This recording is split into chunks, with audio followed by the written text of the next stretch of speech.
We are back again on your screen. A lovely good morning to you, our viewers. This is the Camnet TV breakfast show of today being the 16th of August 2023. I hope you're having a lovely and beautiful morning. I'm your host, Miriam Kaimba, and of course in studio I'm not alone. I'm joined by my colleague Patrick Soko.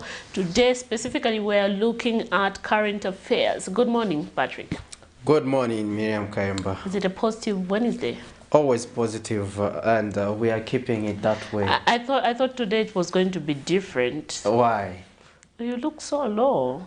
Are you not trying to translate your lowness to myself? No, me, I'm always positive. For always, told myself that every day if I wake up in the morning, I need to, have this positive But your mentality. smile is limited. No, it's not. But I'm the one seeing it. No, it's not, Patrick. Please stop putting words in my mouth. I want it to be You are lying. unlimited. Now it's unlimited. I think now this is when we can speak the same language there and be able to talk about positivity. So as usual, it is another positive Wednesday, and we focus on governance, policy and politics. I myself, Patrick Soko, and my co-host Miriam Kaimba will be with you. And later on the day, we'll have a guest on the program who's going to help us discuss the reviewing, as we review the performance of the UPND'S 2 years in office. And we are going to delve into that, and you, our dear viewers, will call on your wisdom to also help provide those checks and balances, and if at all our guest will analyze issues as expected. And we also want your questions to our guest as we talk about the UPND'S performance in office for 2 years now. Exactly. There are quite a number of arrangements that have been made prior to this day, and a number of activities will be undertaken on that day to reflect on the UPND'S performance. Now it's an interesting issue because it is about the nation, and we are talking about us as a country, and reflecting with this new administration. It is no longer new. You have to still call it the new dawn. Well, they are now used. They are now settled. Yeah, they are now settled. We are going to assess. Yeah. There are quite a number of commitments that were made prior to the August 12, 2021 general elections. We have seen that they have formulated two budgets: the 2022 national budget, the 2023 national budget, and we are going to also look at how they have managed to turn around the fortunes of this country based on these two budgets, and where is the future? Is there a hope under the UPND administration before we hit the 2026 as we go back to the drawing board to hold another poll? So now, to just get started, Miriam Kaimba, we just have to make sure that our doctors get us informed pertaining to health matters. So let's get to listen to the doctors this morning. Keep it on Camnet.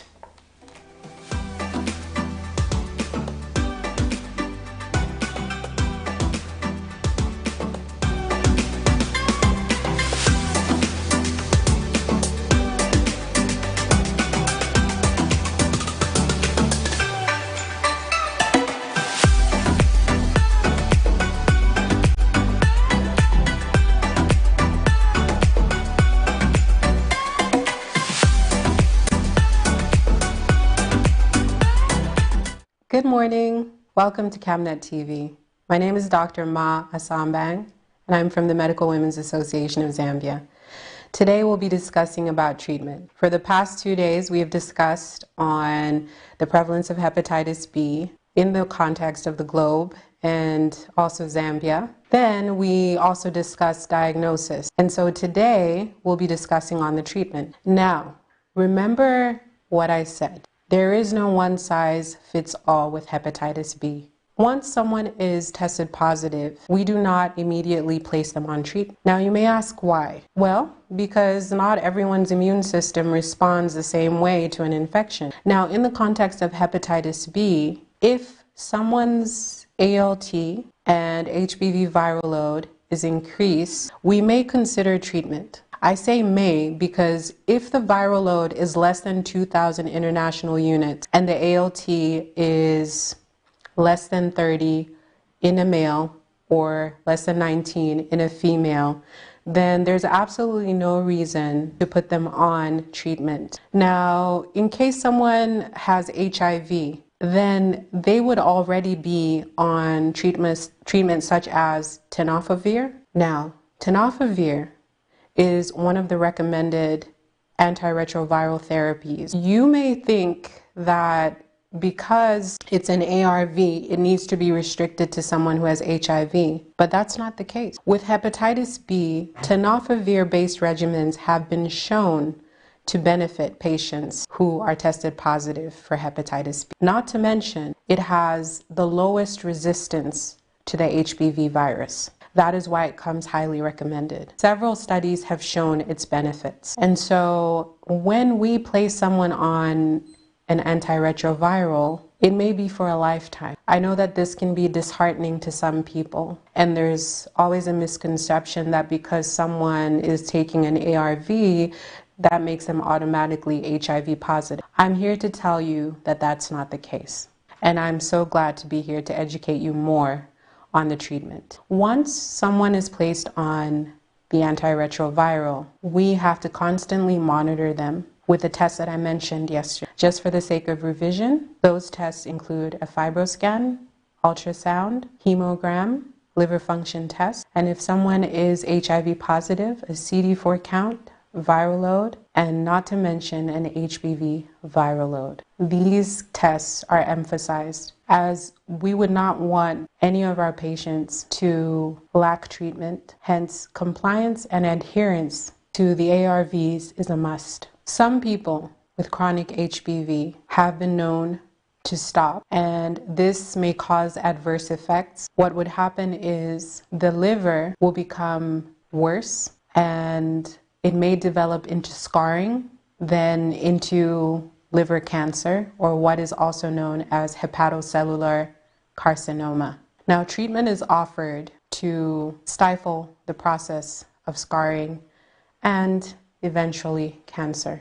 Many people with hepatitis B have thrived on treatment. There is always hope, and I must add that psychosocial counseling is also part of the treatment because it is a lifestyle change. And so, thank you very much for your time. My name is Dr. Ma Asambang from the Medical Women's Association of Zambia. Until tomorrow, good day.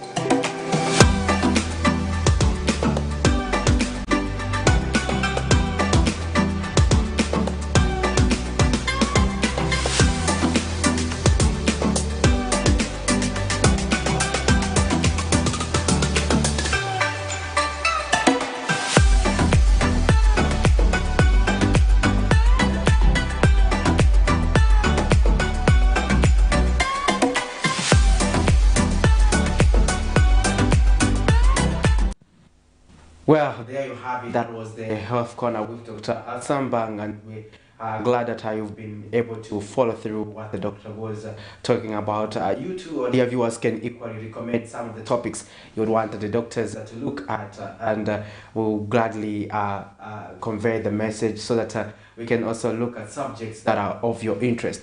Now, moving on the program, we also have to look at another aspect, and that is how the kwacha is performing this morning. Let's get to understand how is our currency performing as of this morning on the money market. Now, let's have a look at we are seeing that $1 is buying at 19 kwacha 28 ngwe and selling at 19 kwacha 66 ngwe. The Greater British Pound is buying at 24 kwacha 52 ngwe and selling at 25 kwacha 00 ngwe. And we are looking at the euro that is buying at 21 kwacha 08 ngwe and selling at 21 kwacha 50 ngwe. The South African rand is buying at 1 kwacha and selling at 1 kwacha 02 ngwe. So these are updated as of 16th August 2023 0704, and we are seeing that the kwacha has gone to 19 to 29. Now this is bad news. We are seeing that on the selling aspect they are just remaining 44 cents to get to 20 kwacha in terms of selling, and on the buying aspect there we're seeing that it is 19 kwacha 28 ngwe against $1. So you need 19 kwacha for you to purchase a single $1. So that's how it is, and that's how bad the currency is doing as of this morning. So wow, we can only wish and hope for the better that our currency stabilizes as soon as possible, because that is not a good indicator, if you ask me, because we were celebrating Miriam Kaimba and myself last week and the other month when we were talking about it being around the band over 17 to 18, and at some point we even toasted when it was at 16, but now it's going towards 19, and that's not good for us. So that also reflects on how it's going to be this month end. Wow. Motorists have to prepare themselves for that monthly review, and that is going to come courtesy of the Energy Regulation Board, ERB, and consumers or commuters also have to also prepare themselves for that extra, if at all they want to take on the upward adjustments of the prices. But I think my tone is full of lamentation. Yes, I could hear that, and I wanted to say, Patrick, please, by now, just take heart. Things will be okay. I believe so. I have so much hope that as we come toward the end of this year, we'll be able to see some improvement, even when it comes to 2024. That I have hope. Yeah. So please don't lament too much. Yeah, don't lament too much. That's my advice this morning.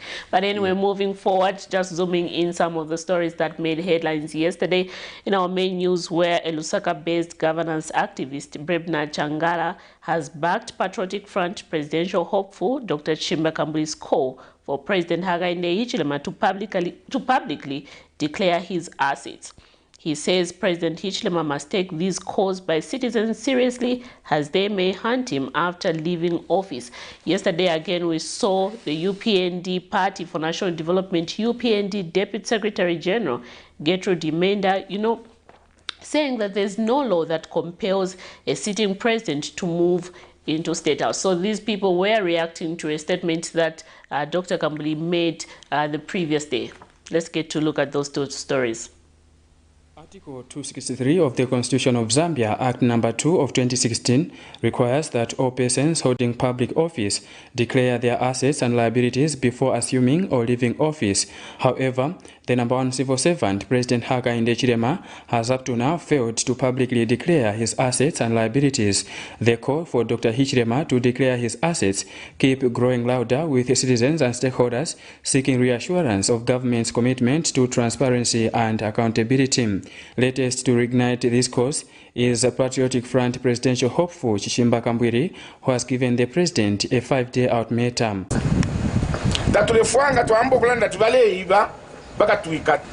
So mubeve na live batu wa papa kalama na bapela 5 days but they declare my assets and liabilities. Mr. Kambuiri also challenged the president to move to State House and stop inconveniencing citizens. Backing his call is governance activist Brebna Changala, who feels the failure by President Hakainde Hichilema to declare his assets may haunt him at the time he is at his weakest. This persistent call on our head of state, the president, Mr. Hakainde Hichilema, to declare assets is legitimate and extremely important. We need to know what he brings into government as a president, his assets and liabilities that will shield him when he leaves office from these proceeds of crime which he himself has amplified. If we don't know that he came in with 1 million kwacha, and yet when he's walking out he's got 3 million kwacha, it will be a serious indictment on him. When he wanted to be president, and on many requirements was the declaration of assets, he did oblige, and he should oblige now. Mr. Changala has further advised President Hichilema to publicly say why he can't move to State House. President Hakainde is doing himself unnecessary controversies. State House is a government house and the seat of power that has been there for decades and that has hosted nearly every president up to the 60th president, Mr. Edgar Chagwarungu. I really don't know why he must do things differently. because either out of suspicion or indeed out of disregard of the very people that gave him the vote. If the State House does not meet his type of dwelling standards, he must say so, because his actions is total in disrespect of the poor Zambians who gave him that house. In the face of ongoing efforts to combat corruption, the importance of asset declaration by public office holders cannot be understated. Vincent Piri for Camnet TV News, Lusaka. There's no law which says where you work is where you are supposed to stay. Is the Minister of Finance staying at the Ministry of Finance or nearby there? Far from it. And all these other leaders and anybody else, even you are not staying here at Camnet. So what is it that the Dr. Campbell is talking about, or the other people? Why are they insisting anyway? In the first place, they didn't want him to be there, so now they are insisting. Why? So that they can pinpoint he has spent 14 million to rehabilitate. Look, he's heartless. He has no heart for the people of Zambia. He has no heart, this and that and the other thing. That's what they want. So there's no law, and it is not going to be justified to spend 14 million when he can stay which is suitable. Besides, Nkwazi House was built not as a must, but it was for those presidents who were staying in a place which is not, which would not really be suitable for a head of state to live in. If you remember at independence, President Kaunda came from Chilenji. Surely, would anybody have expected President Kaunda to be coming from Chilenji House to go to State House to go and work? Doesn't make sense. President Chiluba, his house, his home was on the Copper Belt, so he had to move there. So because of that, obviously the other presidents came and followed the suit. But there's no law which compels. Where he is, it's just okay. Well, there you have it. That was Madam Gertrude Imenda, the UPND Deputy Secretary General there, expressing herself pertaining to matters bordering on the cause that a President Hakainde Hichilema should go to State House as opposed to his residence and go and occupy Nkwazi House.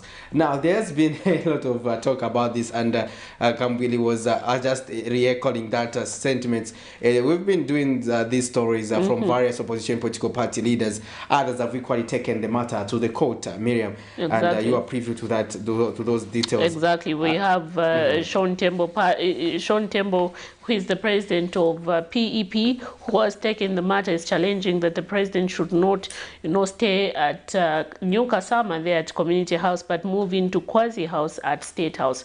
So anyway, we wait to see what the outcome of the court will be, or rather the ruling that the court will give this matter is before the Constitutional Court. And Patrick, we have seen that various stakeholders have continued again to call for the president, like we saw previously, where Dr. Kambuli did call for the president to publicly declare his assets and liabilities. And yesterday we saw a Lusaka governance activist, Mr. Brebna Changala, who was backing the cause by Dr. Kambuli there. Quite interesting views anyway. Yeah, quite interesting views, and our dear viewers, we are keen to hear from you pertaining to what is happening, especially in the country, and also talking about what is happening. I have information from credible and reliable sources just now on the ground that Buseko market is on fire. It was, this is something that is happening at the moment. So you see.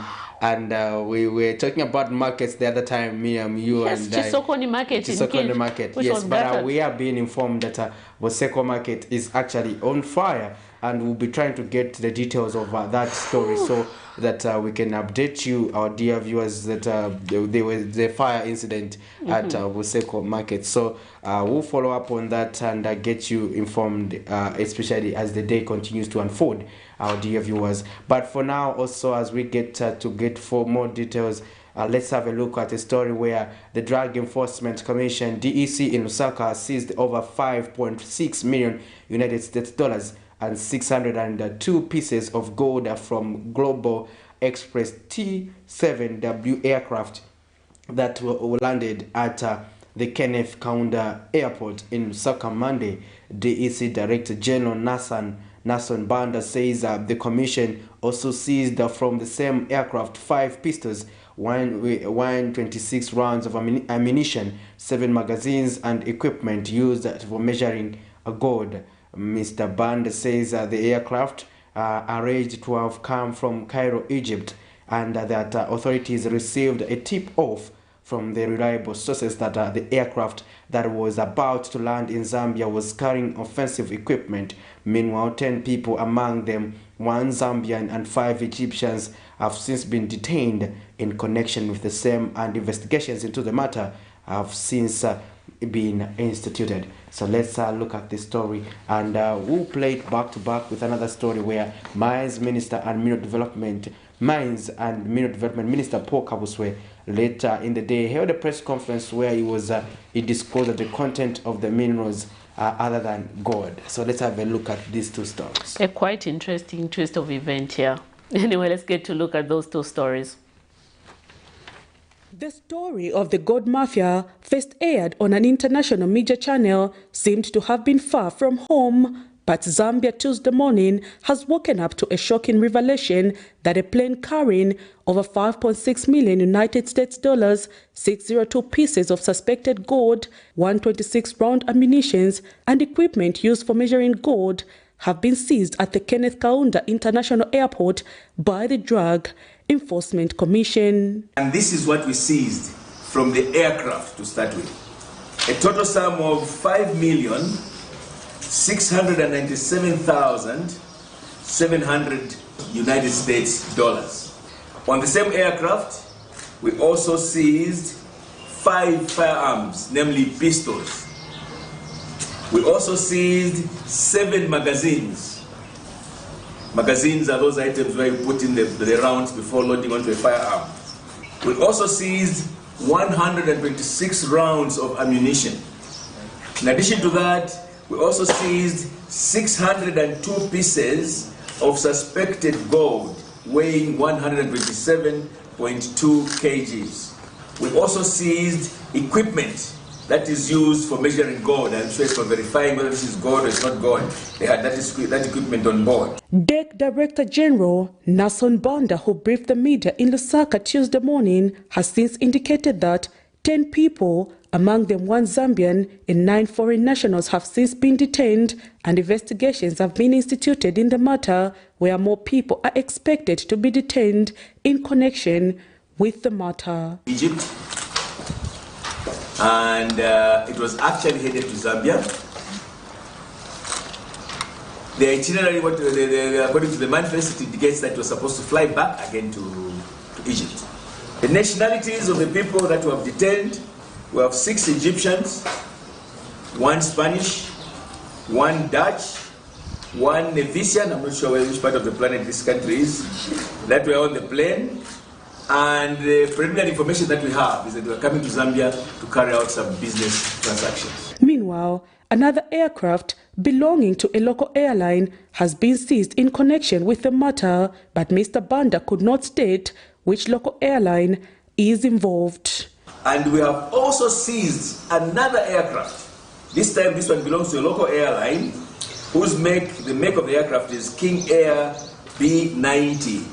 Now, the reason we have seized this other aircraft is to help us in our investigations. There's some connection that we have seen as we're investigating this particular matter, so we have seized, in short, 2 aircraft. Meanwhile, Transparency International Zambia TIZ Acting Director General Raymond Mutale says the fact that the alleged plane decided to land in Zambia shows how weak the Zambian laws are, but has commended the authority for acting swiftly to the tip-off. That Zambia is one of the weak countries where illicit activities are being channeled through. what are the circumstances that led to these people to pick on Zambia as a country they will land in? Whether they are en route to somewhere else or they are in Zambia, it speaks to the same thing. For now, the incident has left more questions than answers, and the Zambian people look forward to the final report from the authority on the matter. Prudence Chota, reporting for Camnet TV News. After analyzing the bars and the comprehensive analysis was actually done in our labs, and what they found in terms of content was that those bars contained copper in the range of 58 to 61%, and zinc in the range of, I think, 38 to 41%, and trace amounts of tin were also found, osmium and nickel, each of which were less than 0.8%. The total number of those pieces that were contained in the 4 boxes were 602, with a mass of 127.28 kgs. So a report was done. So I've told you the content. Naturally, you are going to conclude that the content is not what has been reported.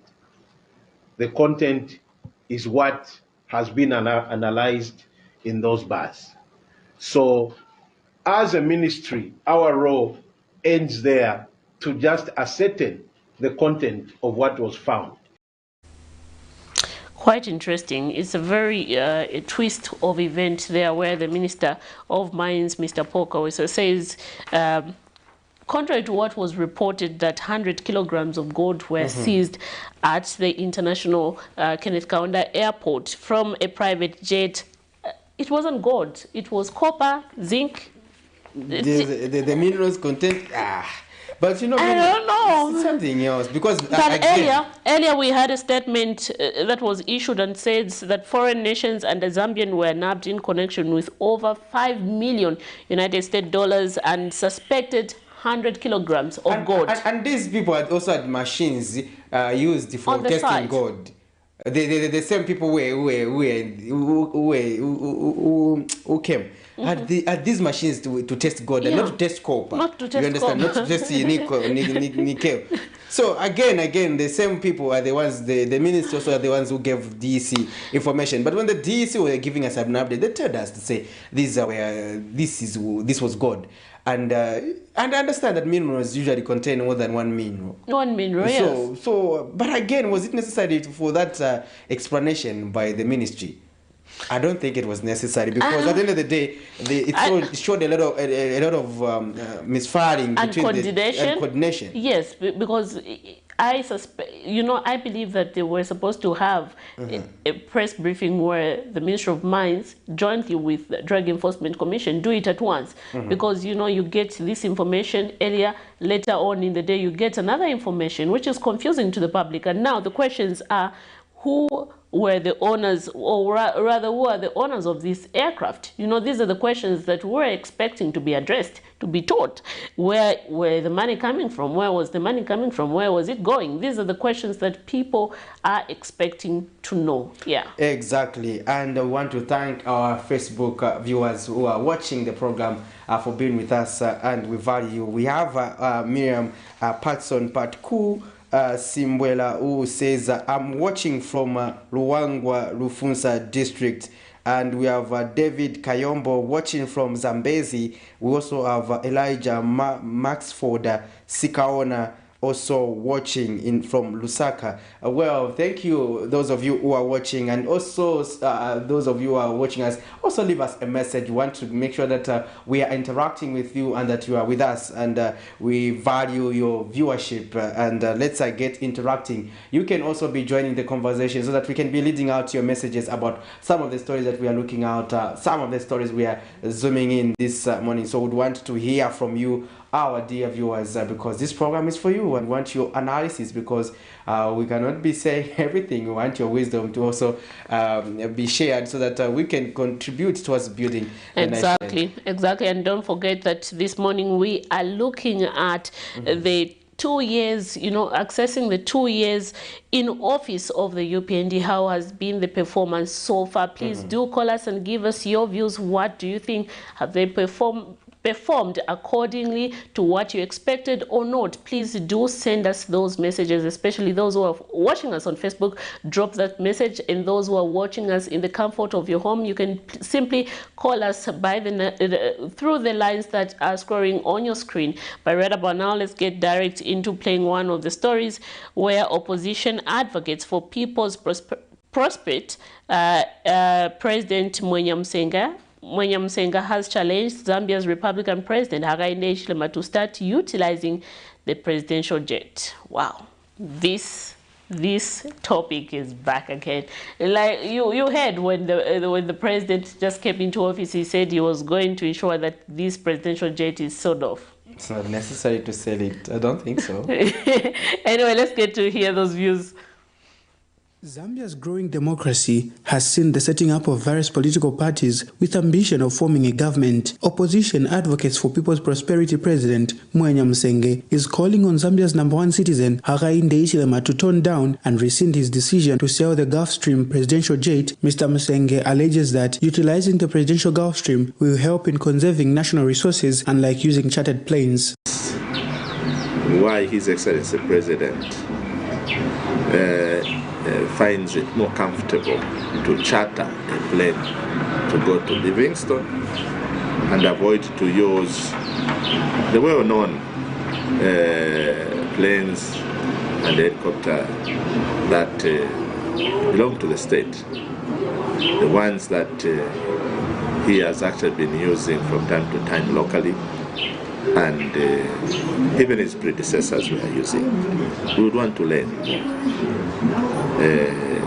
Are we being conservative in the way we are running the resources of this country by chartering planes? The opposition leader also alleges that President Hichilema's use of chartered planes compromises his security. Further, Mr. Msenga alleges that the plane, which was impounded at the Kenneth Kaunda International Airport with millions of dollars and gold, is linked to the chartered plane the head of state used while in Livingstone. The chartered plane is coming from the same company where the other plane, which has been impounded at Kenneth Kaunda International Airport, was found with all that contraband. It is the same company where the chartered plane used by the president came from. Now, when you look at this, it embarrasses the head of state in some way. And the nation at the same time. And it is so painful to some of us when we know that there are already aircrafts that have already been put in place for His Excellency. The opposition leader has since challenged the head of state to prove his conservativeness, public resources, by using the presidential Gulfstream jet just like he does with the airport. Mr. Msenga has questioned why the head of state allegedly referred to KK International Airport as a sausage airport when he has been using it. That the president can swallow his pride and start utilizing that plane locally or internationally. He is actually even risking his life to ride on public planes, to use chartered planes. The president is using that airport. Whenever he's flying out of this country, he uses the Kenneth Kaunda International Airport. He does not avoid that airport because of whatever was done in the previous administration. Nelson Zulu for Camnet News, Lusaka. Welcome back. You are still watching the Camnet Breakfast Show, Wednesday edition, Governance, Policy and Politics, with me, Patrick Soko, and my co-host, Miriam Kaimba. And we were looking at some of the stories that are making the headlines in the Camnet main news. We did look at quite a number of stories And the story we're just looking at is a story where Mr. Mwenya Musenge is urging the president not to sell the Gulf Stream. I understand that part of the campaign promises the UPND had while in opposition was to sell the Gulf Stream and make sure that part of the resources are channeled towards youth empowerment. And we saw the president also making commitments to that and signing a social contract with the young people by back then while in opposition. But Mr. Musenge says it is not necessary for the president to sell the Gulf Stream, and that he must instead be using it, especially for state functions, and as discouraged the president against using chartered planes, saying that the move is compromising security and must always use various planes that are at his disposal, especially under the Zambia Air Force. Exactly, that is opposition advocates for people's prosperity President Mr. Mwenya Musenge. But I just want to get this perspective from your end, Patrick. Do you think it is logical or the right way or procedure rather to sell this presidential Gulf Stream? Do you think we need to take that step as a country, or we should let it be because it has other purpose? Yeah, I've done many stories on the Gulf Stream, and I'm among those who were reporting on the Gulf Stream even when the president was in opposition. Yeah, there were genuine concerns that the president, while in opposition, raised, and those are pertaining to say the cost of the jet was exorbitant. It was inflated. That is according to the allegations that are there. And you understand that some of these cases are equally before court. Yes. But that was a genuine observation.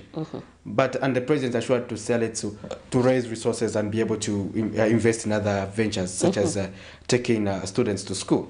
But my thinking is that, Miriam, I've also done stories where others are saying the president should not sell the jet, and others daring the president to sell the jet.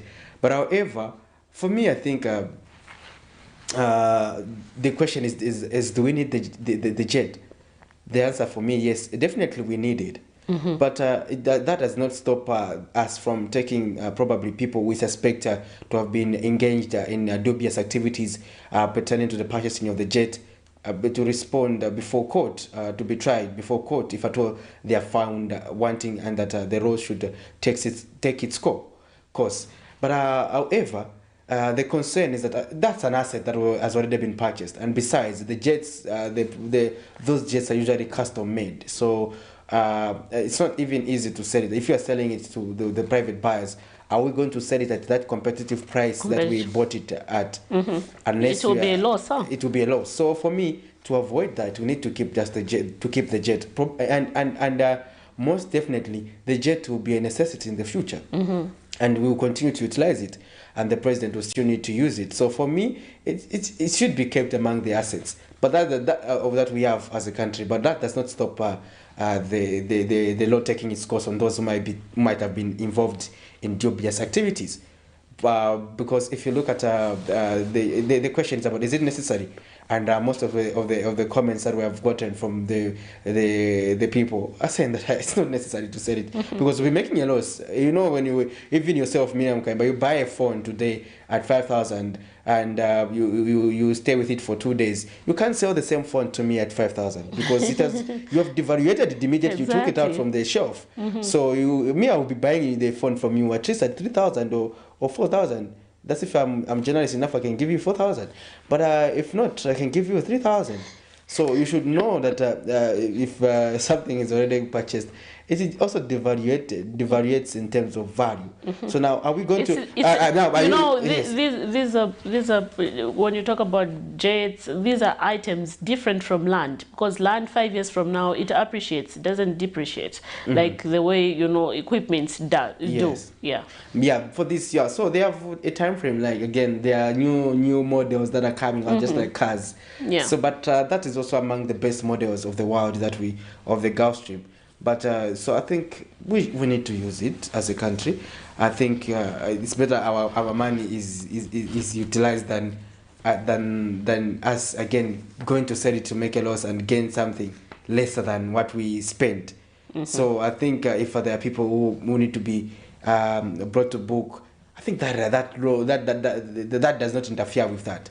We can still have the jet and also take action against those who may be who is suspecting to have conducted illegalities. Yes. Yeah, like we have seen, like you have said earlier on, that we have cases which are before the courts of law at the moment. Yeah, and we will hope to see the outcome, and we won't even dove much into that. Like we were talking about the sausage airport. do we have to demolish the sausage airport?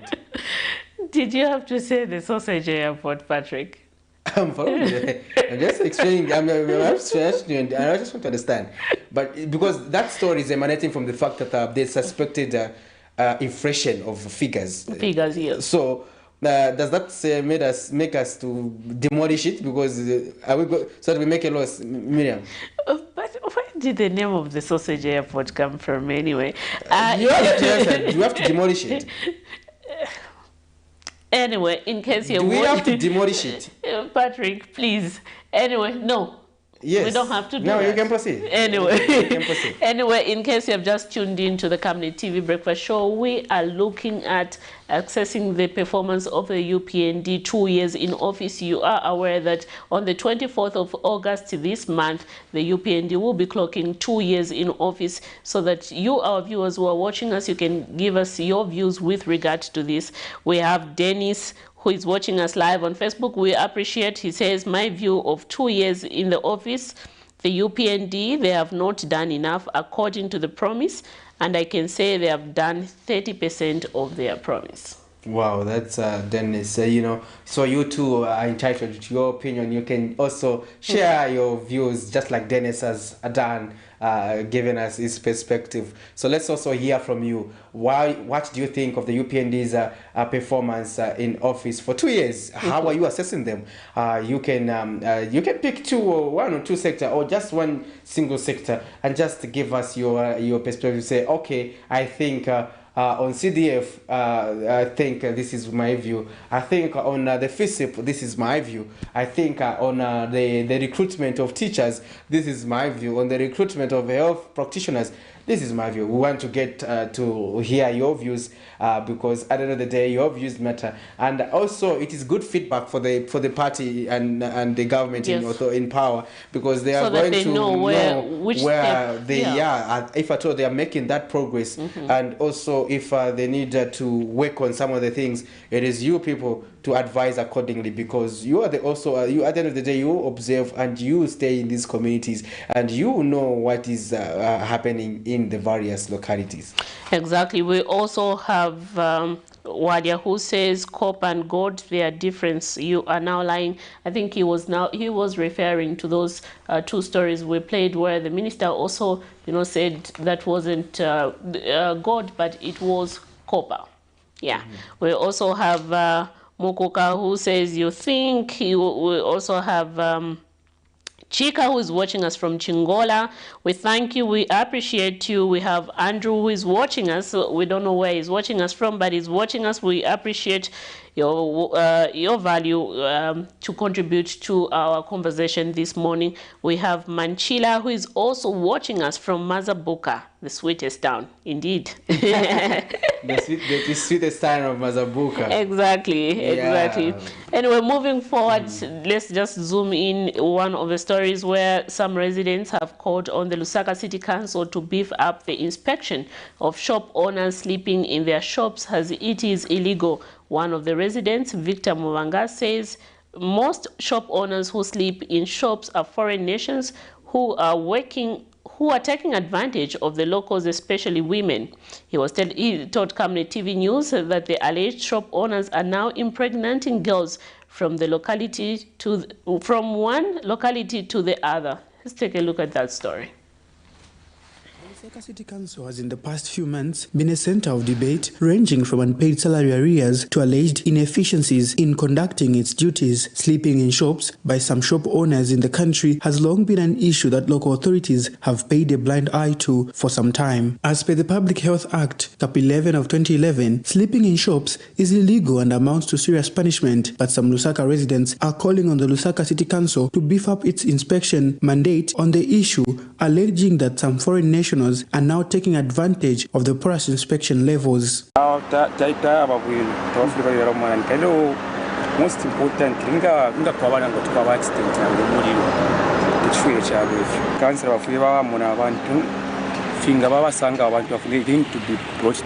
even the space also, because some of these shops are very small.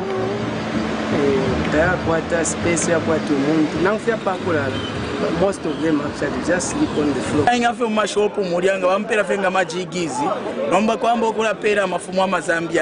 Olodenga bapera amafumo amazambiani achinjana location ya kungombe avuma kumtendere futi leo kungombe na ngatafumo fina aisa kuno kwine achitafumo fina abao sozo trero mba kufe baroroke chepo pale ama foreigners bachira mu ama foreigners ifya kuchita chamo kuno kumtendere. Meanwhile, Lusaka City Council says in the past it has been challenging to intensify inspection due to lack of manpower. The local authority says it is working on modalities on how best is going to handle the issue with the recent recruitment of council workers. So it is against health, it's a health hazard. So can we do the right thing? Now, these are the same people who complain when the council moves in with full force. We don't want people to start complaining when we remove them from these shops. Can we do the right thing? Let's not sleep in these shops. Let's just use the shops for internal. So you may note that we've been down as the council in terms of officers, that is police officers to say. But at the moment we've increased in terms of numbers. We've employed new council police officers to ensure that inspections are done in all angles, not only for the people that are turning their shops into homes. Nelson Zulu for Camnet News, Lusaka. Quite interesting views anyway. We have seen that, a lot of shop owners, especially in our communities, have continued this trend of sleeping in shops, which we have been told that it is illegal by the Lusaka City Council. And then the most sad part, Patrick, is that, they are taking advantage of young women there and impregnating them, because in exchange, they are, impregnating them. Some of the question I may ask is that if you sleep in a shop, for example, there's what we call it in our local language as my chamber. So it means you have to utilize the chamber while you're in the shop. And then sometimes you make a mistake, even bump into the chamber, it is all over into the shop. Yeah, and your food stuff in the shop. Yeah, those are questions. That's why it's illegal. They are not supposed to do that. I'm a blanket, maybe ngati anansanya oloina. Hey. Inda za mkupita na mama shelves.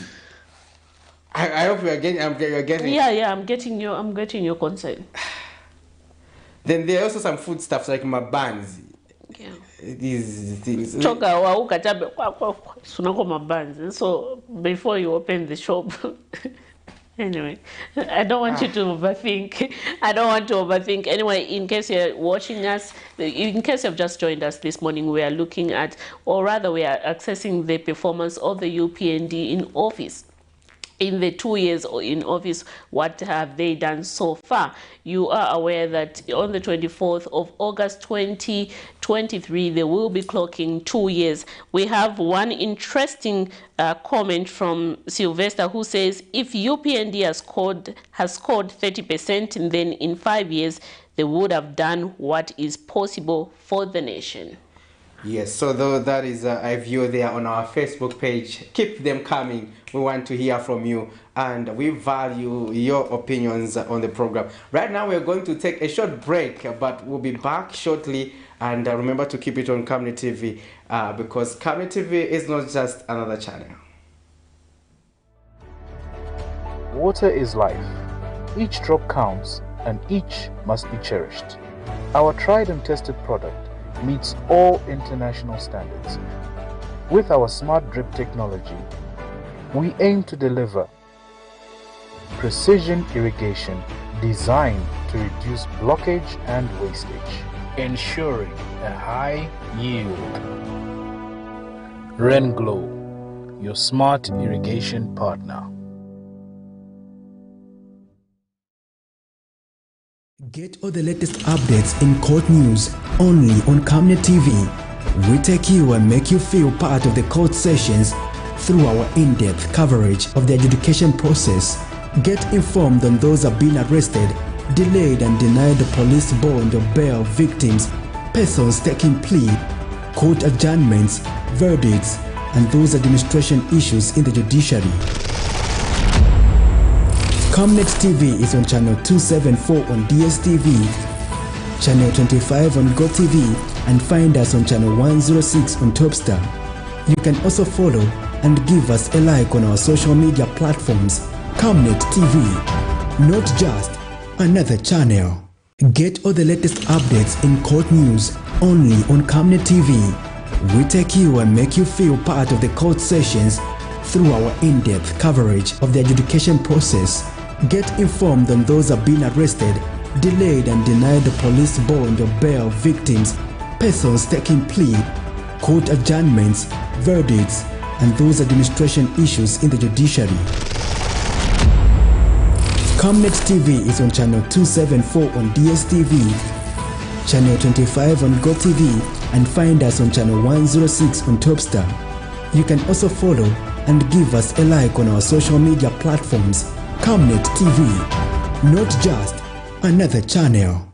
Get all the latest updates. Thank you very much for staying with us on the Camnet Breakfast Show. We did promise you that we were going to have an interview for the day, and we were going to be joined by a guest who's going to help us assess the performance of the UPND, especially is a 2 years anniversary in office, and that time has come, and we have been joined in studio by Mr. Watson Lumba, who is a financial expert as well as an economist. He likes speaking for the street, and he likes calling himself the street economist because he wants to simplify the jargon pertaining to financial matters. Welcome to the program. Thank you very much. Thank you for having me. We're glad to have you on set this morning. Thank you. Interesting. To just get started, we'll always give our viewers, first of all, an opportunity to understand our guest. First of all, just a brief professional background, limited to professional. Who is Mr. Watson Lumba? Yeah, I think professionally, I can call myself, I'm in two. I've studied accountants. I'm a chartered accountant, and I've studied economics. I did my master's in economics and finance. So I combined those two to earn a living. Okay. And, currently, I work for myself. I have a small accounting firm, and I do some consultants work with certain institution. I didn't get their permission to mention them. All right. Yeah. Interesting. Now, to get started, our topic of discussion, sir, for today is that we are assessing the performance of the UPND'S 2 years in office, and we wanted you to just give us an overall observation of how we have handled the 2 years this far under the UPND administration. Yeah, I think there's something people don't want to hear when we're talking about economic performance. Usually, if you want to talk about economic growth, or put into perspective what we're trying to bring about in trying to understand the performance, you really need to have a base where you're coming from. Exactly. If you start with a base, then you are going to measure how you are performing. I've heard recently so many commentators would say, look, don't talk about the PF performance.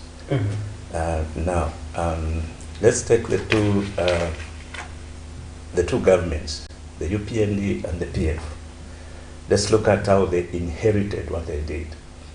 The PF, when they came in, they inherited a trajectory of growth economically. The MMD did a good job. We reached HIPIC, and therefore we had money coming in.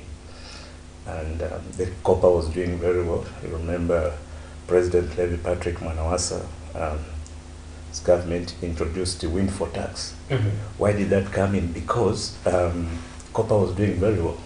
Production was up, price was up. Very good environment. And going forward, that's what ushered in the PF. And if you remember very well, the MMD had already started the rebasing of the kwacha. They had started that. I remember listening to Bank of Zambia governor then, Dr. Caleb Fundanga.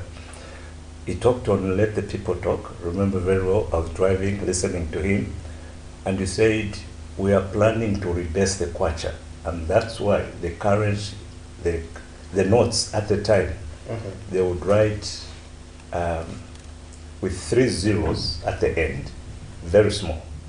A 50 kwacha, a 50,000 kwacha was a big 50 and 3 small zeros. He was explaining that. And he said the reason they were doing that was to make us start appreciating that very soon these 3 zeros will go.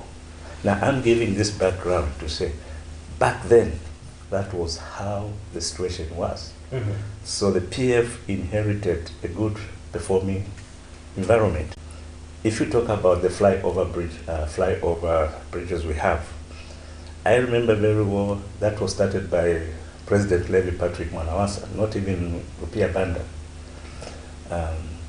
With all respect, they are both gone by God's providential circumstances. And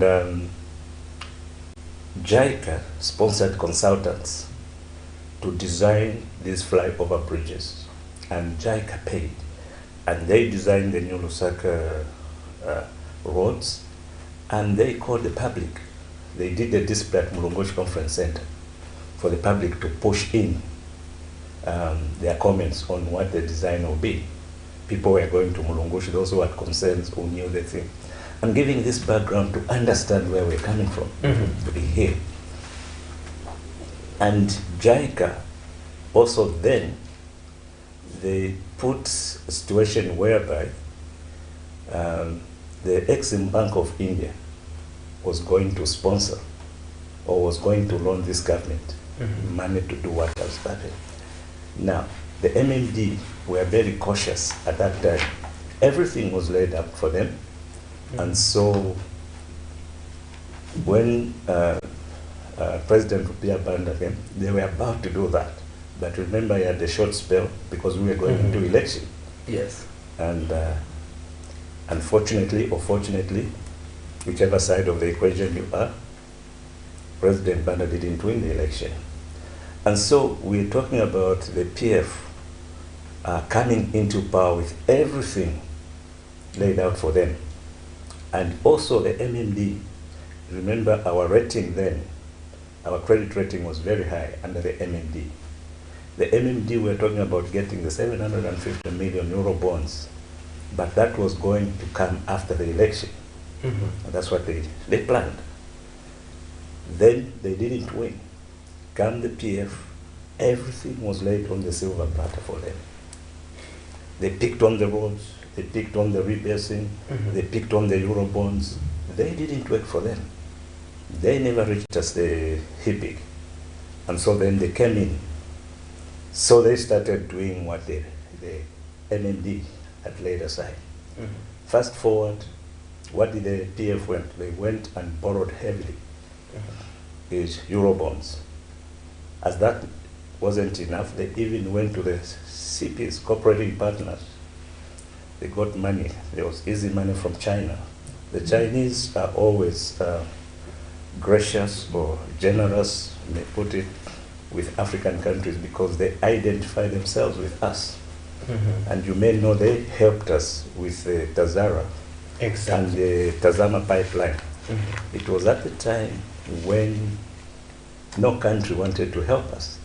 The Western countries were supporting Ian Smith. The Chinese came. I remember I read, very young, couldn't. Kenneth Kaunda's government, UNIP, they went to the British government to help us put up the pipeline. Of course, the British were on the side of Ian Smith in Zimbabwe. They refused. Washington refused. When they went to the Chinese said, we don't have the money, but what we have is human capital. And that's why we have now, as you go to Chongwe, there is that memorial for the Chinese. What happened was Chairman Mao talking to Kenneth Kaunda said, we'll give you what we have, which is human capital. They said, we are going to give 50,000 Chinese on the Zambian side, 50,000 Chinese on the Tanzanian side to work out this thing and meet somewhere. That's how the Tazama came. Tazama came about with the Chinese help. They didn't have enough money, they had enough human capital. So everything has to be put into perspective. And then we come to where we are. What did the PF do? They went on rampage to utilize the space they had. Instead of building on it, they got a lot of money. They got a lot of money, more than what the debt we were forgiven. And you could see much of that money was being used for non-economic things. Now, basically, when you borrow money, put it in an income-generating thing so that you pay back. They didn't do that. Now, if you ask me what are those sectors they could have put in, tourism, agriculture, energy, those sectors bring money in an economy. Of course, there are other social factors, sectors, like football. You give money to Polo girls, they go and play. Very good. We have to look at the social sector as well. But that doesn't bring in money. So yes, you look at the social side of things, but you also look at what will you put more money in that which will generate money so that you pay back. That's how things should work. That didn't happen. And then to make matters worse, there was a lot of money circulating by people who haven't worked. We also saw how the cadres were doing. Now, it is that perspective we have to build if we have to understand the performance of the new government. If you look at the two, who inherited what? On the other side, another person inherited a good performing economy. On the other side, this other person invested the worst of the economy. We have heard about some of the projects which they wanted to invest in. NAPSA was being abused, investing into non-performing. Public money was being, pensioners' money was being abused to invest into non-performing sectors previously. And once you lay that background and understand, then you can start building up. Where are we? Have they performed well? If we continue and agree here, we are four of us in this studio, and say, what could have happened if the PF had continued on that trajectory? Who started going to the IMF? It's not the UPND government. We all know that. This issue of going to the IMF was started by the PF. They failed to reach the staff level agreement with the IMF.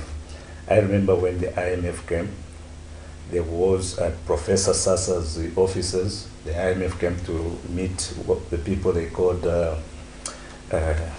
captains of industry, just the private sector interacting with the IMF.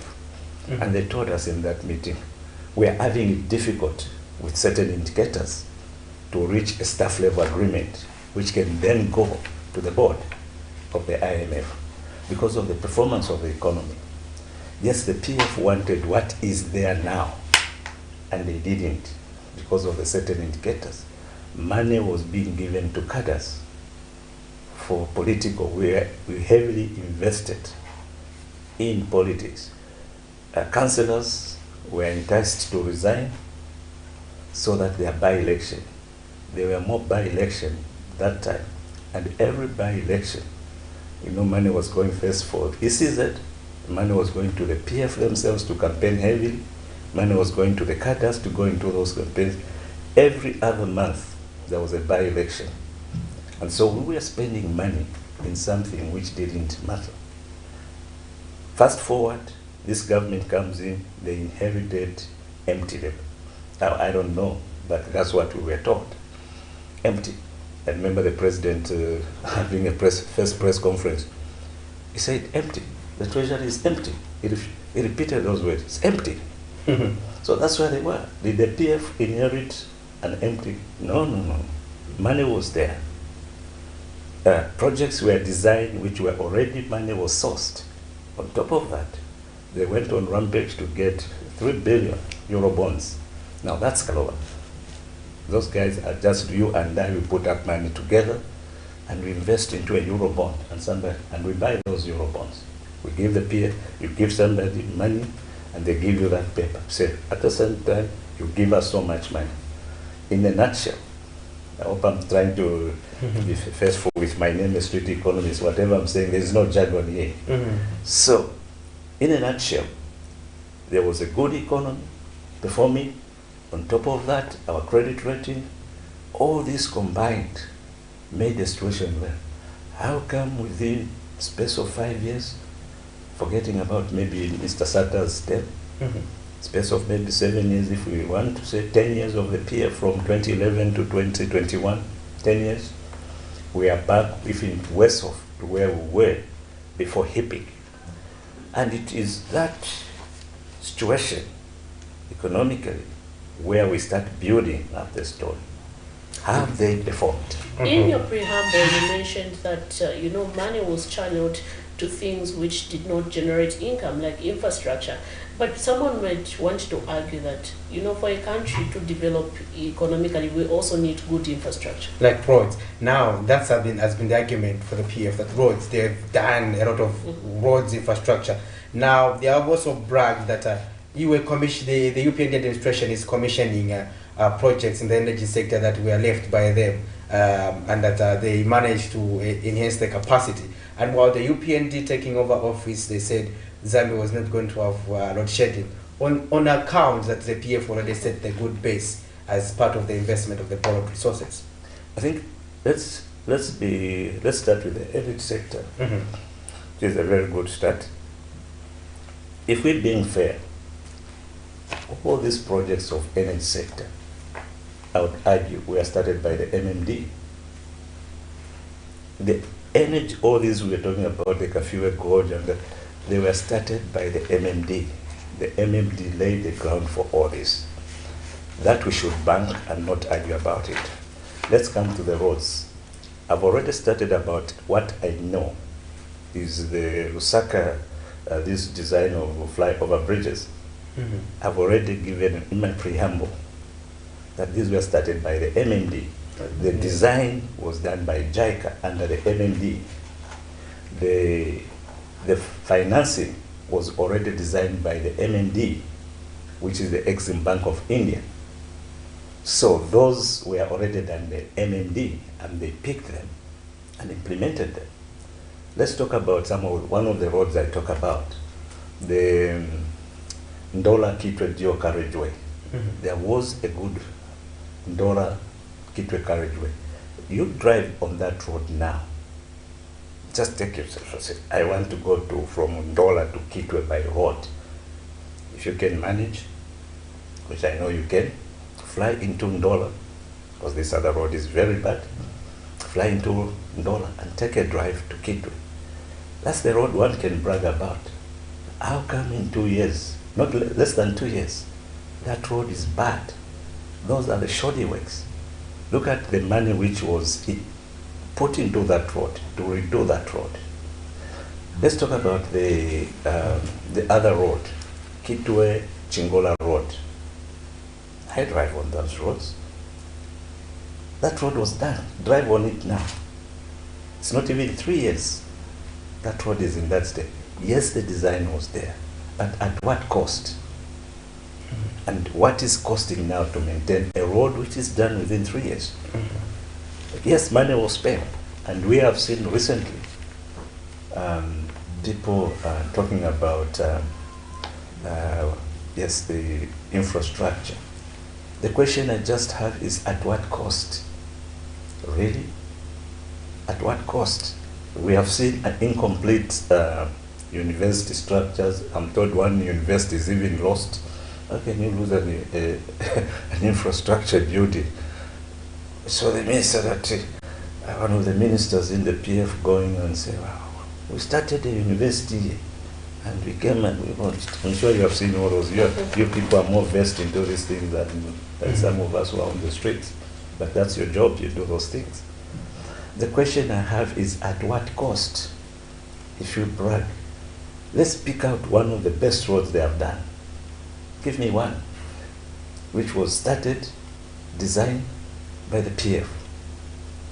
And it's there, we can say that's a marvelous road. Let's just pick one. Let's speak about the state of the road now, and let's look at how much was put into it. let's agree that whether we are PF, we are sympathizers, for once we have to be patriotic and say we're Zambians. And we have to see, we have to demand value for money. From where I come from, my profession is, I always look, how much is a kwacha today? And then they left this huge mountain of debt. I know one of the PF presidential candidate saying it was bad to go to the IMF. But they are the ones who started. It's not the UPND which started going to the IMF. And they just picked it up where the PF left and failed to negotiate or reach the staff level agreement with the IMF. My next question is that, wow, you have also talked about borrowing heavily, especially by the opposition Patriotic Front then, while they were in office. There's been also concern that this administration is also borrowing, and that at the moment to a tune of about $6 billion US dollars, and that's the argument that has been put forth to say the UPND administration is equally borrowing and also probably borrowing to burden the future generation. The future generation, and also the argument has been the recent teachers and health workers who were employed. There's also been a concern because those monies that are borrowing, that they have borrowed, will be also channeled in paying those salaries. Let's look at the two things. I cannot argue that, but I'll argue if they have borrowed 6 billion, you know better. I don't know how much they have borrowed. Then I say, I don't know. Maybe from your profession, you know. But also, let's also separate money which has come in. There's borrowing and grants. I know the UPND government has received the grants from some countries which had withheld their money to give to our government because of our performance. Now, the fact that, first we have to agree that the fact that you've borrowed, it shows that maybe you are doing very well for somebody to give you money. Remember, towards the end, we didn't have where to borrow. First, you have to ask yourself, why are people now giving us the money? Then there's something happening. Why did people stop even giving budget support? We didn't have budget support. No, every government, from UNIP to debt, they have always had budget support. No government in Zambia has 100% financed their budget. There's always budget support from the donors, and which in the recent past, which UPND can brag about, is to say we have reached a level where we can get budget support. When the MMD reached HIPIC, I remember once talking to former Minister of Finance, Mr. Magandi. We were with a friend at his home. He was talking to us how donors were competing to support the budget.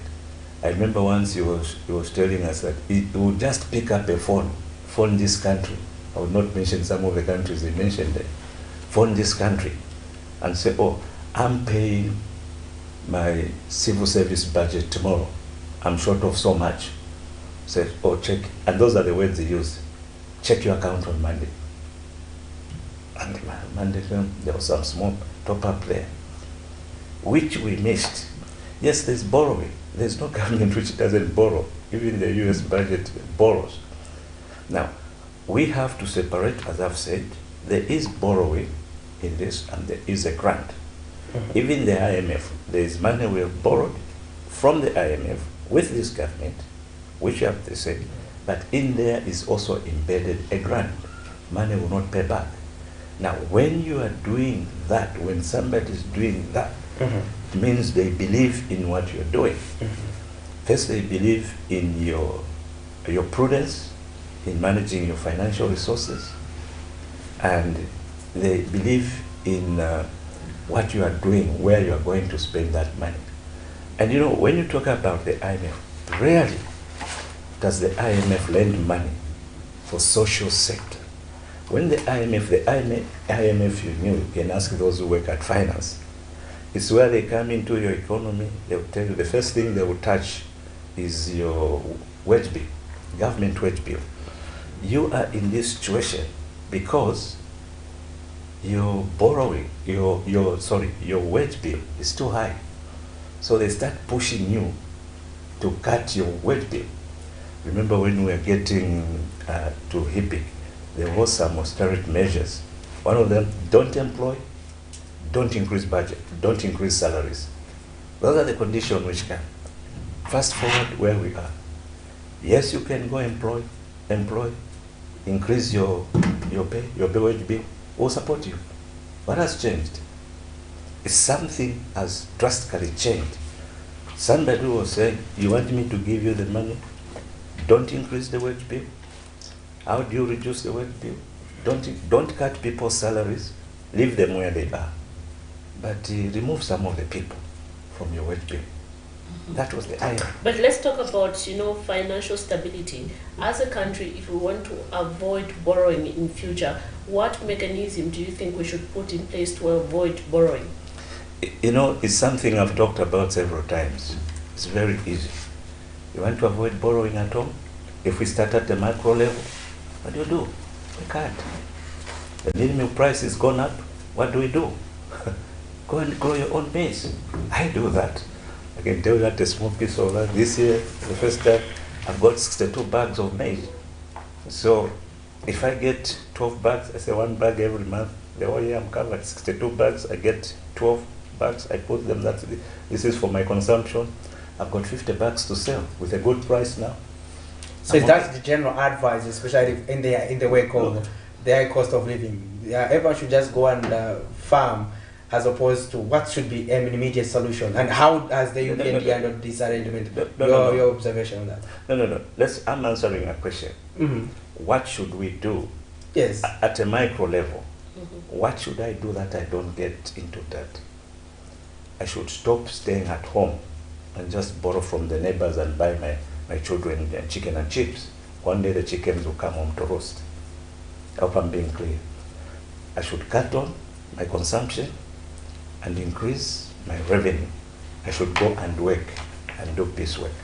I remember once when I was starting my accountancy in London, at one point I needed some extra money. You know what I did? I had 2 jobs. In the morning, I went to go and sweep certain offices. In the evening, after school, I went and sweep another set of offices. I was working hard, but I was a student. I needed to come home on holiday. I needed to sacrifice some time and do some work. Now, one of the things which we don't like as Zambians is to be taught to work. I mean, I was just talking to some young people. I have a friend who have a security company, and he told me he can employ so many people. There are these young people I knew. I went there, and I told them, normally they would ask me for some small something when they see me. I said, look, I've got some job for you. They got excited. Then I mentioned type of job, security. They was, no, tuzi baba meni wangata. Nilikuwa na guys, wale mo guys mkomboni. I said, these guys, they ask, they are always begging here, as if they are working. They go and gather at this place as if they are working. Then you come up with something like that. I said, no, tuzi baba guys mkomboni wale wangata stay on cheat. When I was a student, I cleaned the toilets in the UK. You go and ask a Zambian university person. I was studying. I was at Birmingham University in the UK before I started my accountancy. I could see students who were working. Go and ask a UNZA student to go and clean toilets and tell them that you pay them if they will agree. They will say no. It's that thing we have to remove and work. I've told you my credentials. I'm farming in Jongwe. I'm farming. I've just told you I have 62 bags. So I may not do those bags, I'll send them. I'm also keeping some animals. I work Saturday, I'm out of Lusaka, I'm in Chongwe. It's that thing we have to say. We don't want to borrow, we have to borrow less. Let's grow. Now the price of maize, if we talk about the price of maize, why is it expensive? Because, we were subsidizing consumption. And that's the biggest problem we have in these countries, subsidizing consumption. Government in, government out, from UNIP to PF. We know what we've been doing, subsidizing consumption. Now, the chickens have come home to roast. let's subsidize production. Let's promote production against consumption. So what do? You incentivize a farmer. Now you see what will happen next year. A lot of people will go to grow maize because they know there is a market in the country, there is a market outside the country. And that in itself, like I've told you, there will be farmers who will be growing extra. I've got 62 bags and I just maybe need 12, 50 I can sell if I want, but I'm not selling because I have to use it for my animals. Now you tell me, why are you using bags? There's no meaning. You start using maize to feed the animals. That's my choice. I don't want to buy more feed. I have to cut on the feed for the animals, for the dairy animals. I make that decision. Now I'm talking this not bragging, but at the micro level. I'm talking about things I do. And now this government, that's what they want to do. Can we look at the production side? Now because they have just, if I can talk about the price of milling, they have just given the farmer an incentive. Now the miller has bought the price of, at that price. And so therefore, the miller, they want to make a margin, or they want to make a profit out of that, they will increase the price. Now, do we start subsidizing? How is this government subsidizing, if we talk about that? Social cash transfer, the vulnerable in community. The four of us here, let's agree, we are not vulnerable. You are not vulnerable. Are you sure? You are not vulnerable. You have a job here, and you can buy a bag of milk. I'm a volunteer.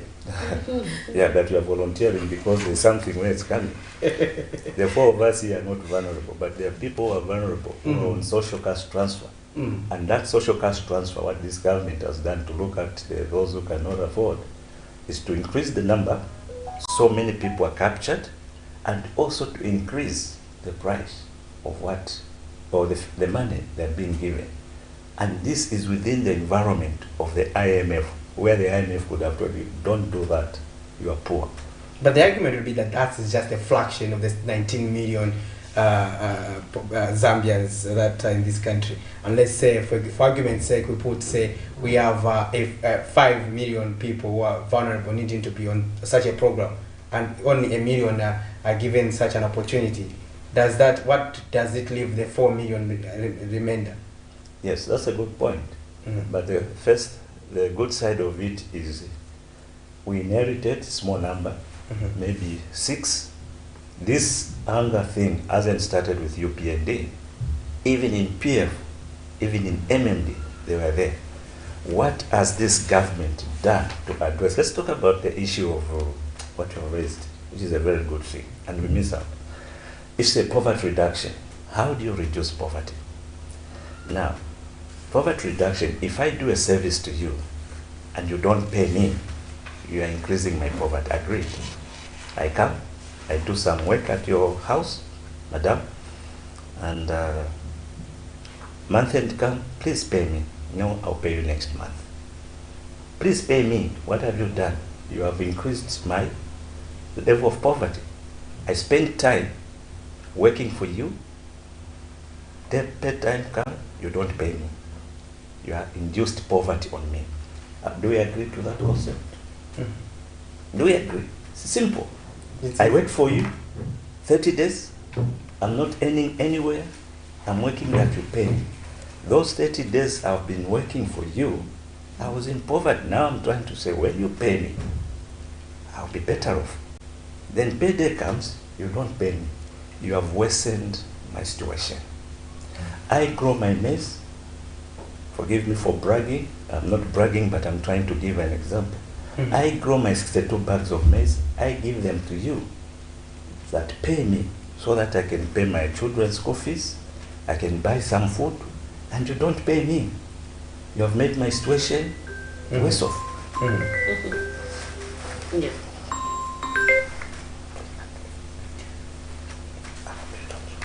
Sorry about that. So you can proceed. You were explaining that. Yeah. Now, that's how poverty is created. Do we agree?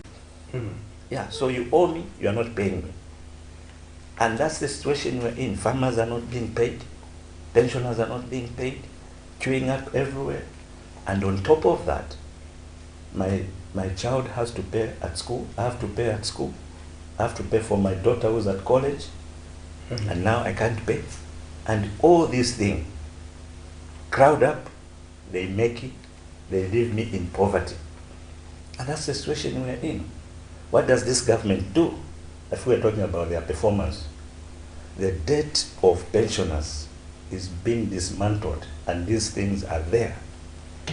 I can now, like if I produce, I was seeing the other day on one of the, so many news outlets now, I don't know which one, and maybe I can't mention it even if I can remember. These days you have to get permission. These days you have to get people. And I read in the newspaper that FRA has paid close to $1 billion for the maize they are buying this year. They have paid. So that in itself is a reduction in poverty. If I wait for you, if I work so hard and produce 62 bags of maize on my small 4 hectares of land, and I get this maize, I give it to you, and you pay me on time, it's good for me. I get encouraged to work, work more. Now, if you delay to pay me, you're causing poverty. How do I pay for my children's school? How do I buy food? Now, this government, what has it done? Paying pensioners. A good number of them have been cleared. The other week, last week, there was a teacher, I think the minister of, that was on ZNBC, I can mention it here, it was public news. The minister of education was on the copper belt, and the teachers were saying, yes, we have been given 7 million to pay teachers. And he was saying, since you have been paid, move out of the houses now. You have paid, you have cleared. That is performance. You look for money, that is poverty reduction. When you pay people what they have worked for, when people have worked, they have sweated, it's poverty they want to reduce. And then when they sell you what they have produced and you pay them, that's poverty reduction. When you now tell them, look, don't pay for your daughter's school fees or daughter's school fees, I'll pay them. It will be free. That's poverty reduction. That's performance. When you tell them, oh, these people at the University of Zambia, you have to spend, your child goes to university, you have to pay, you have to feed them. After paying you your pension, I even tell you, you will not pay for your daughter from grade 1. I'm saying daughter because I have one daughter. I will not pay for my daughter from grade 1 to Form 5, or what you call it, grade 12. That's reduction. Give credit where it's due. It wasn't like that. Farmers were not being paid. Pensioners were queuing up. And it's in this environment, in 2 years, where all these things are being dismantled. I heard when we're talking about economic recovery as a country, one of the routes that we know is that when to improve our economy, or rather revamp our economy, is to go the industrialization way. But when you go around the corners of this country, most of the times you'll find the mushrooming of shopping malls. Yes, because you know what? We have been used to consumption. A shopping mall comes up, we're excited. But is the UPND investing well? Because the point you mentioned in the preamble, you mentioned a very important aspect where you said the PF largely borrowed for consumption purposes. But are we seeing a situation where the UPND is borrowing and also making sure that they build the necessary capacities for us to be able to pay back the debt in the future, and also be able to generate jobs through industrialization, and also be a productive nation as a whole, in terms of also maximizing our export portfolio, because that is also dependent, exporting also help us to strengthen our kwacha, which has continued to fluctuate. Yeah, I think it's a very good question. Let's look at it this way. Where do you get money to borrow? There are two ways of investing into industry. You go and borrow and put in money, or you look for a partner. Now, what this government has done, which I like, is to make the country attractive for investment. Use other people's money. When I was doing my financial management course, one of the things we say, we used to learn is, how do you make money? A simple question, how do you make money? You make money by using other people's money. That's how you make money. I don't have money today, How am I going to manage? Come to you and say, lend me some money. I want to do this project. And then you get excited, oh, I'll do. So I use your money to make money and pay you. That's how we make money. Now, what this government is doing, remember we don't have money, we don't have the capacity. So what do we do? One of the things the president has been not condemned for, has been argued against, is to say he's traveling too much. I remember jokingly talking to one of his aides. He said, you're traveling too much. And he said, but you have to see what we are bringing. Let's talk about the latest. His trip to Israel. The Israelites, they said they started that project investment which they want to do in Chibombo with the PF government. 7 years has elapsed. They haven't realized that. The president goes there, let's sign. And I saw something on WhatsApp where this journalist is reporting in Jerusalem, in Israel, that $100 million is going to Zambia in a place of Chibombo. There will be 77 or whatever megawatts of power. Now that is what you call a smart way of doing it. I don't use my money. I bring in an investor.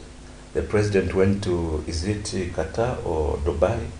No, Abu Dhabi. Yeah. Made a deal, 2 billion, and those guys have been in the country twice, so that they're serious. And like signing papers, and you leave them. And that's one of the things we can maybe credit the UPND government, is to make the country sellable and attractive.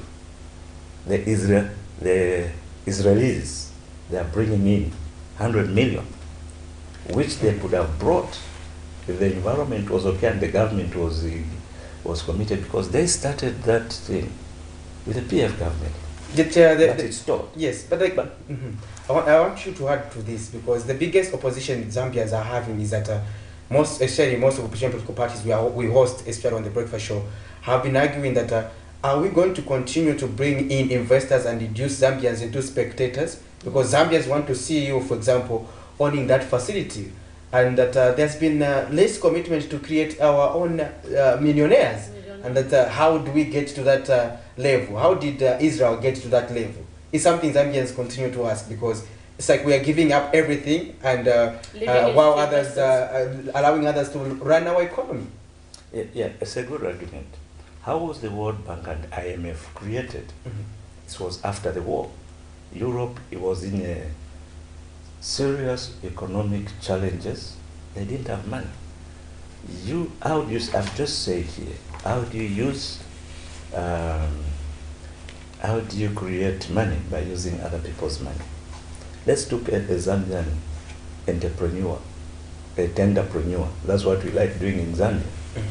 You get the money, we go into luxury. I live in New Kasana, in Musikili Road. That contract, we have a road which we used to maintain ourselves. Fast forward, before the election, somebody was given to do Musikili Road under the PF before the election.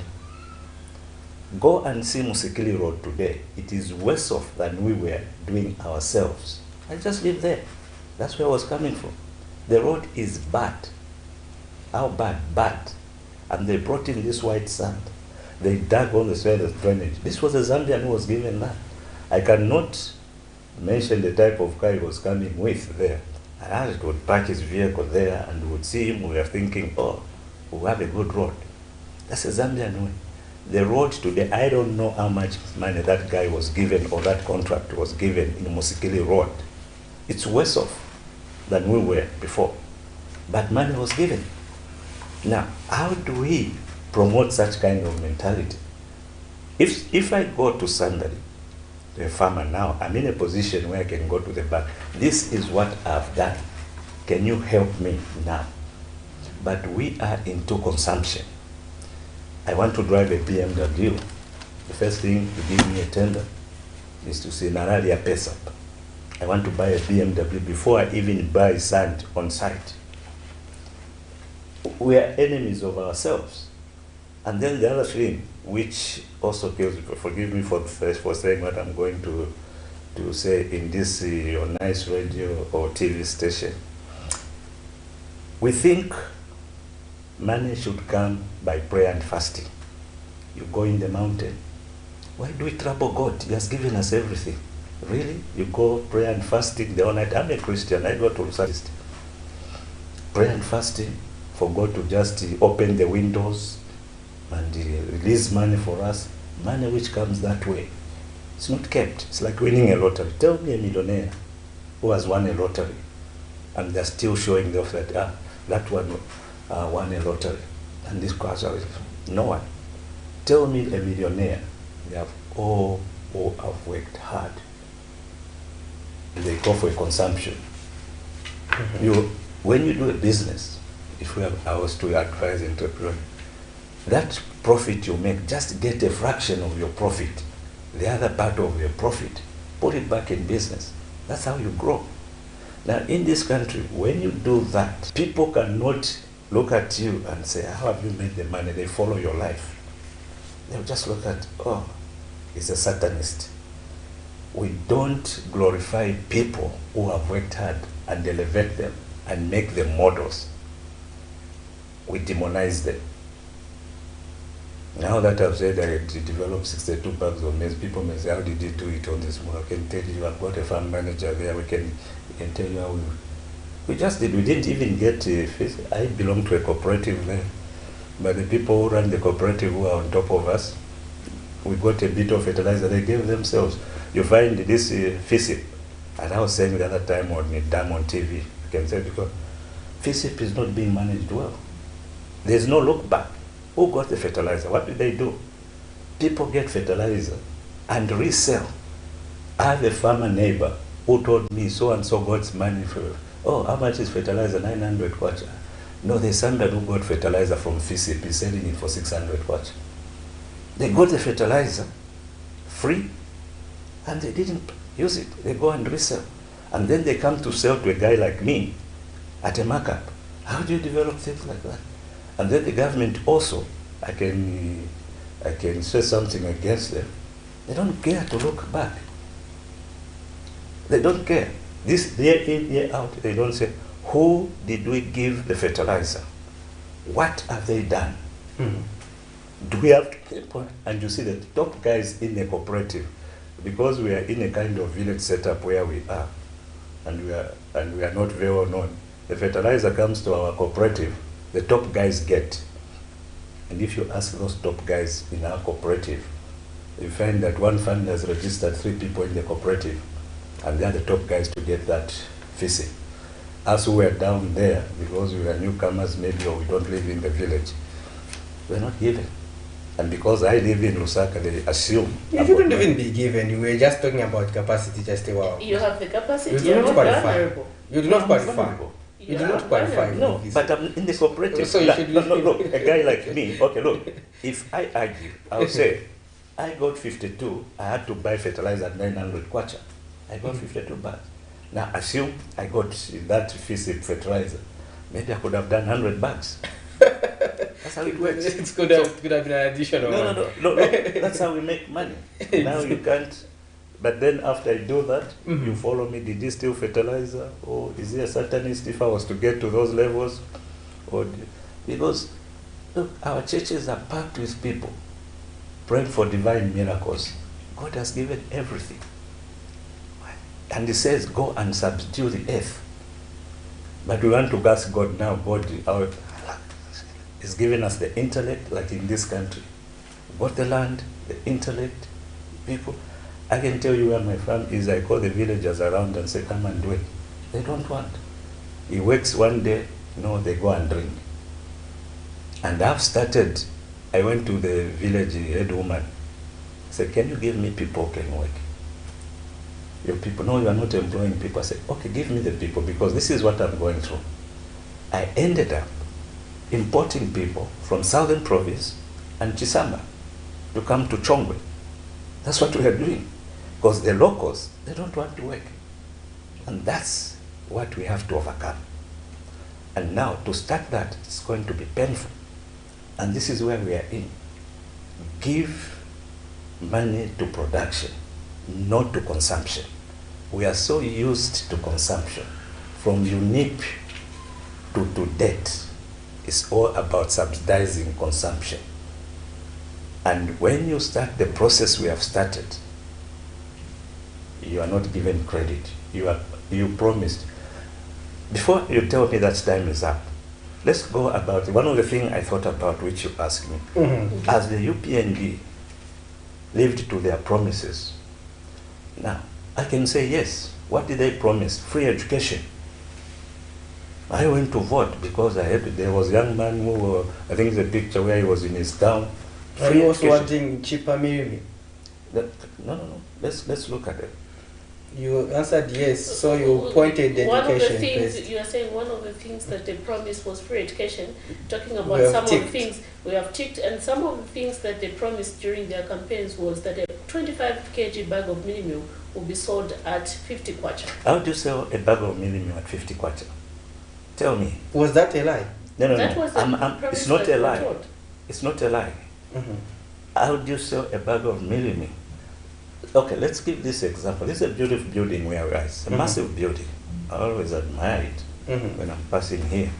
I know when the founders of this church started, they used to meet at Evelyn On and look along the way they have built this. You ask me to bring down this building. In a week, I will bring it to the ground. I will call boys and say, within a week, we'll bring it down. Now you tell me to rebuild it. It will take me years. Now, why should you have confidence in me that I'm going to build it even if it's taking years? You pass here, the following day you find, I promise you I'm going to rebuild it. If you find boys are clearing the rubble now, wheelbarrows, tippers are here, you're going to believe, oh, it's doing something. Just give him time. You find after you pass another day, you find the rubble is gone. Okay, it's doing very well.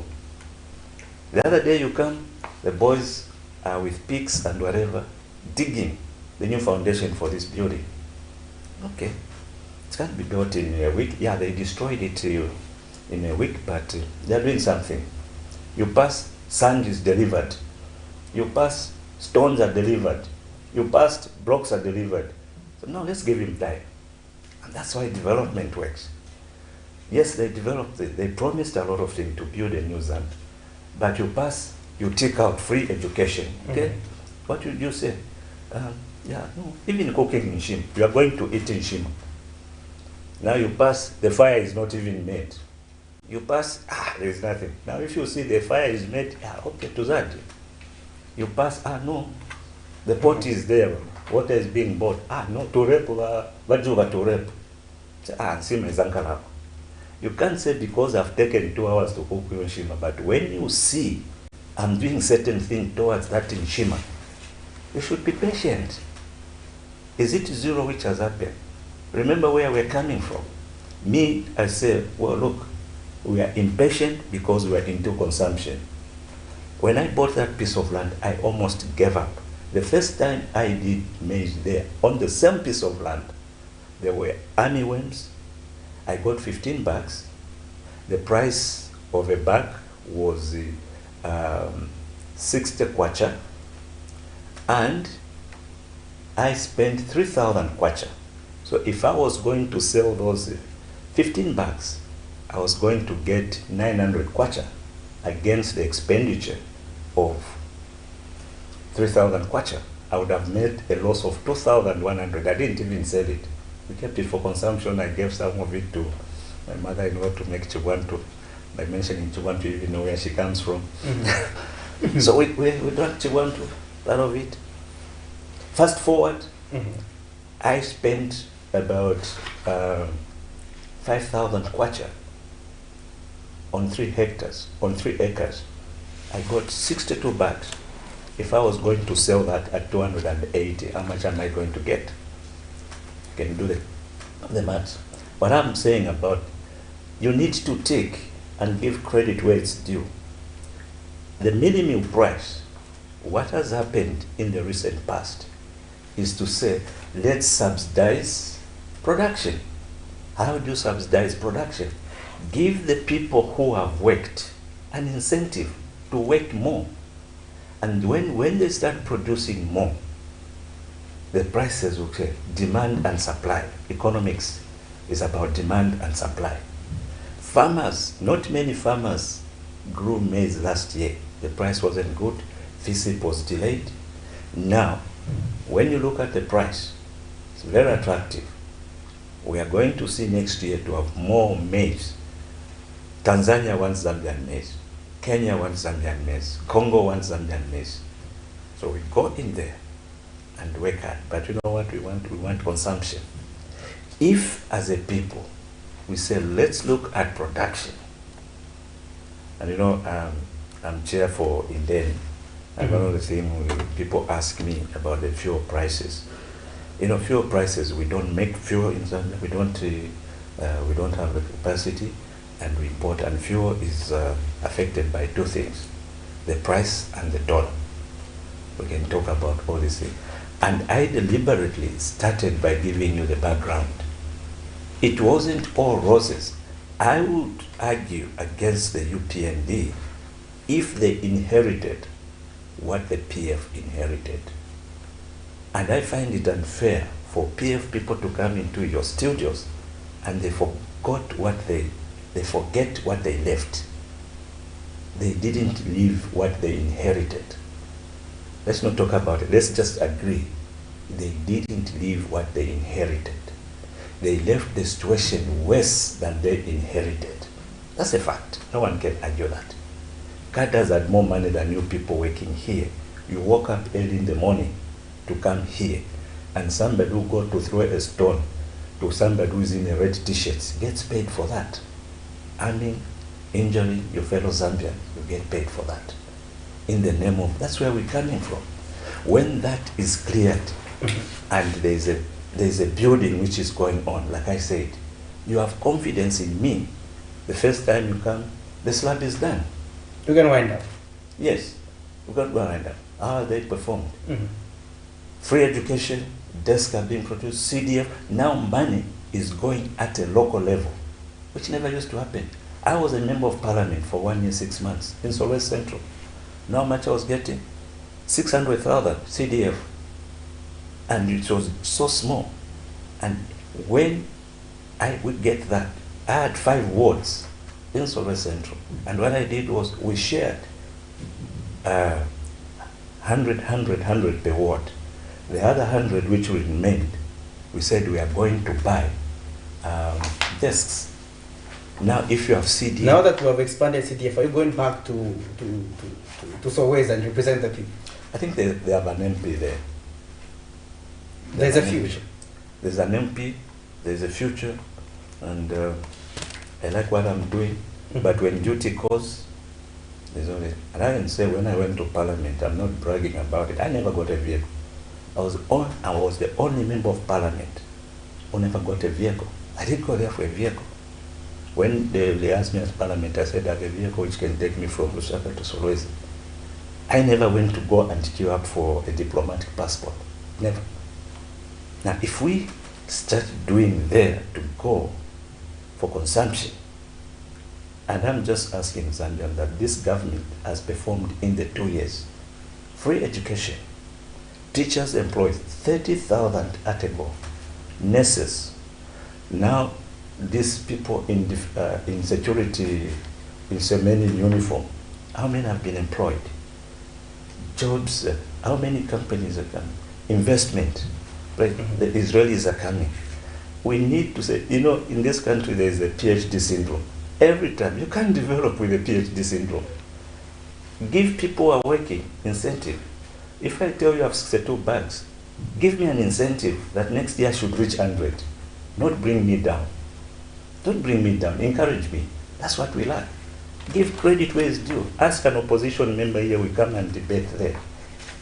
Ask PF or Socialist Party, start having those debates.